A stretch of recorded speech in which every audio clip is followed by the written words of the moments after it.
What is up, internet? I am Ash Ketchum II. You are watching Team OP, and today I need to talk to my Toku friends. We gotta talk, guys.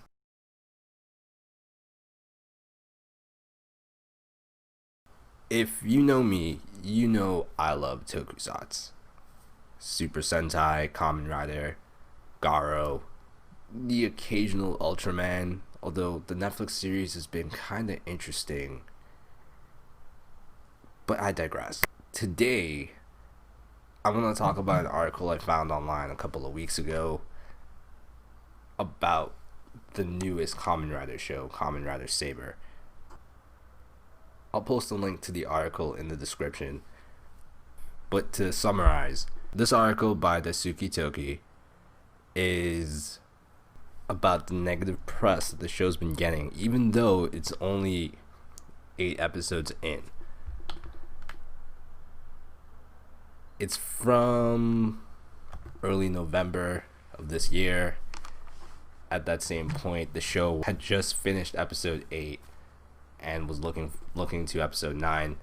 To recap the article itself, the social media team behind Kamen Rider Saber has been trying to do everything it can to promote the show, get people excited about the show, and continue to build awareness and hype about it with each episode. However, there's been a big problem with fan reaction, specifically Japanese fans. A lot of the fans have been complaining about the writer and the way the story of the show that's being written is being portrayed. There's been a few comments, some of which I agree with, some of which I don't. This article lists the general consensus around all of them. It boils down to 4 ideas. These 4 ideas being too many rider characters. Because it has a fast pace, the show is boring. Also because the show's pace is going so fast, too much detail is being packed into essentially 30 minutes. And instead of watching a TV show, it feels like we're watching a 30-minute toy commercial. Like I said, some of these I do agree with. Some of these not so much. But I do want to address these 4 points specifically. But also point out something that I've noticed happening since 2015. Before moving ahead, be warned, there are spoilers. Everyone ready? Let's unsheath this thing and...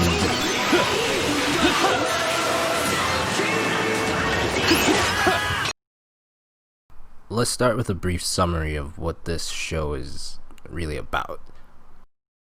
Kamen Rider Saber follows the story of Kamiyama Toma, a novelist and bookstore owner who also happens to be suffering from a traumatic event that happened 15 years ago prior to the start of the show.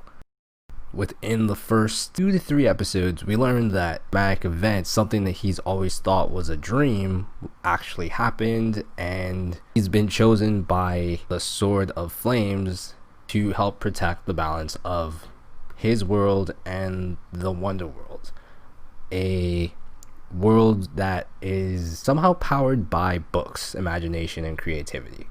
Toma joins the Sword of Logos, an organization that tasks itself with protecting the balance of the Wonder World and the human world from the Megiddo, a group of monsters that are aiming to unlock a Kingdom Hearts-like door in order to connect both the Wonder World and the real world to remake it in their own image. And a key thing that you may notice with a lot of the monsters and even some of the rider characters themselves is that even books are a very important theme. A lot of the monsters, characters are all based off of either fairy tales, real life books, mythological stories from both the East and West.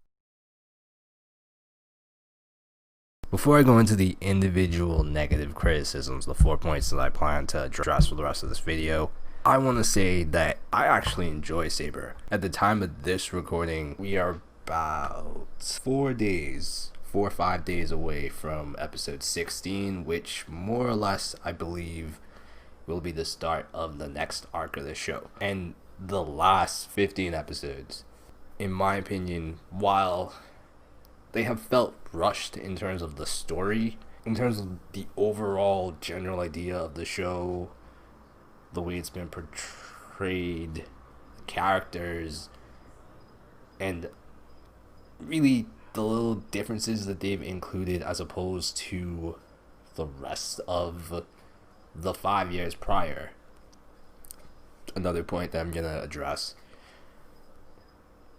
I really think is a good move. It's a new era, so the idea of trying something new with the show is not bad. It makes sense. Want you want to try something new to bring in a newer audience. Also, there's nothing wrong with having more than 5 writers, or if the show continuously added writers going forward. That happens in these kinds of shows. You guys know that. Now, with franchises like this, there's usually a tried and true pattern that the series, regardless of characters, cast, and writing, usually kind of follows. For Kamen Rider specifically, that formula has more or less changed, in my opinion, with the 2015 Kamen Rider Ghost. This also goes back to the original problem, or one of the original problems mentioned in the article of Ghost, of the writer being the same writer as the one from Kamen Rider Ghost. That being said, however, the format that was introduced in Ghost, which people are using to broadcast displeasure with Saber, is something that we're all kind of used to if you've been watching Rider series for the last 5 years. While they did make the change in the way they portray the stories using Ghost and moving forward, and I can even acknowledge that there's been a lot of displeasure with Ghost specifically, all of the shows after it have followed the similar, almost, in some cases, almost the exact same formula, and not as much complaints. So it does beg to wonder, is it really the writing, or is there something else going on? Now, I can't say specifically because I'm not the people complaining, I'm not the people commenting negatively.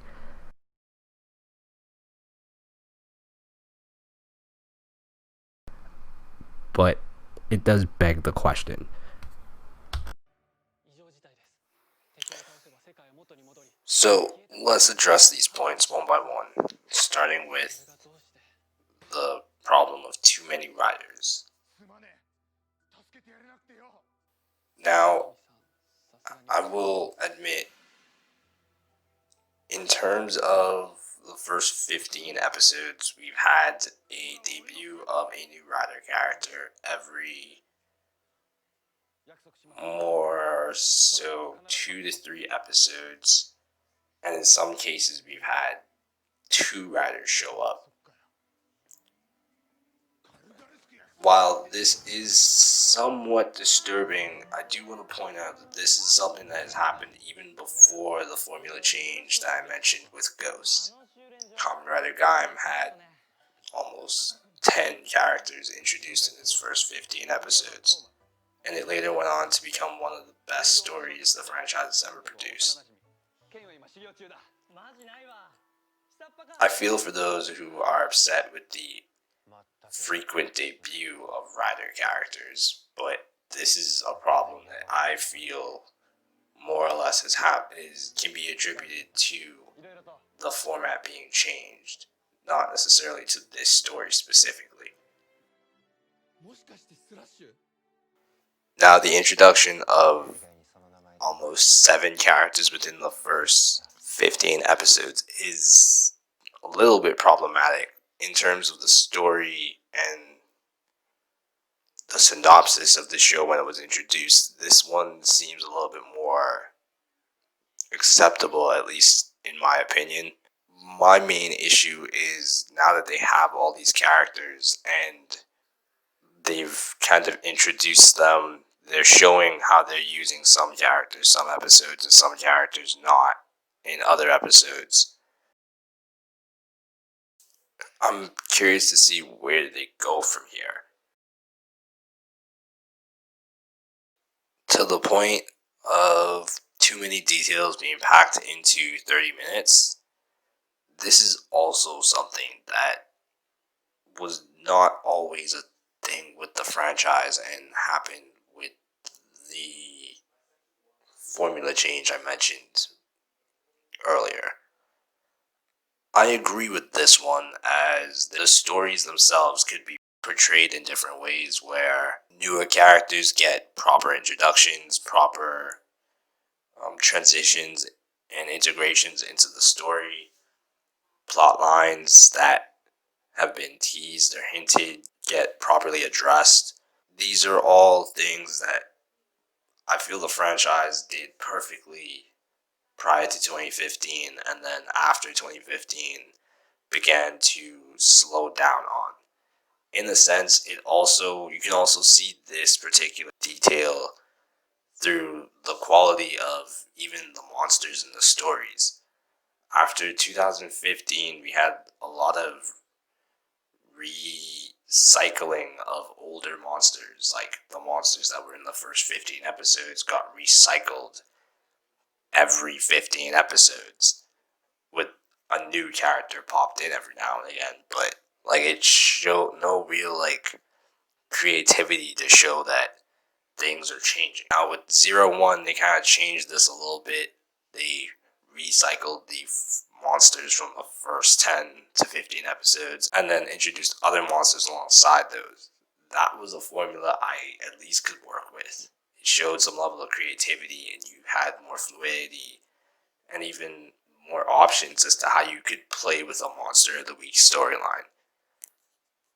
Honestly, if you think this show's boring, then why are you watching it? There's a bunch of other content in the genre that you can choose from. Now, whether or not something is boring is really just a matter of